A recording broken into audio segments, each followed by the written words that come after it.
Now, in Atlanta, the funeral has taken place of Rayshard Brooks, an African-American shot dead by police in a confrontation 2 weeks ago. His killing, following that of another black American, George Floyd, provoked weeks of protest by anti-racism campaigners. President Trump today called the protesters vandals and anarchists and promised to reinforce the law to protect statues and monuments. Our North America editor, John Sopel, has the latest. Another funeral for a black man killed by a white police officer. The names and places may change, but the storyline is wearily familiar. Today in Atlanta, they're laying to rest Rayshard Brooks, shot in the back after he ran from police trying to arrest him on a drink driving offence.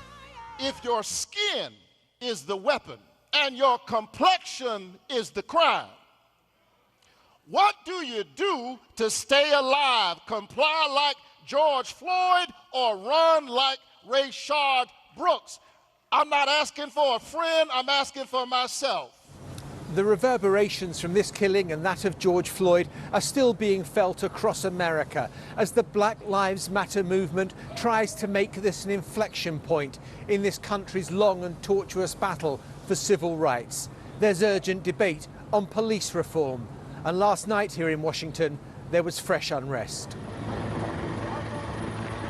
In Lafayette Park, just across from the White House, protesters tried to tear down a statue of Andrew Jackson, America's 7th president, and a slave owner who was responsible for the terrible mistreatment of Native Americans.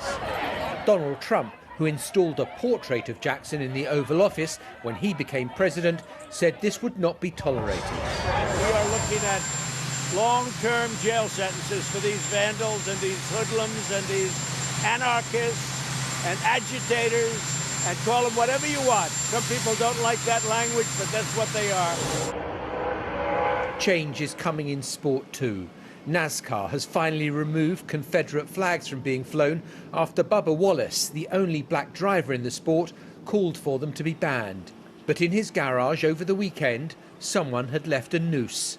Change is not going to come without a backlash, but Wallace is undeterred. You're not going to take away my smile, and I'm going to keep on going. And his fellow drivers, in a show of solidarity, pushed his car to the front of the grid.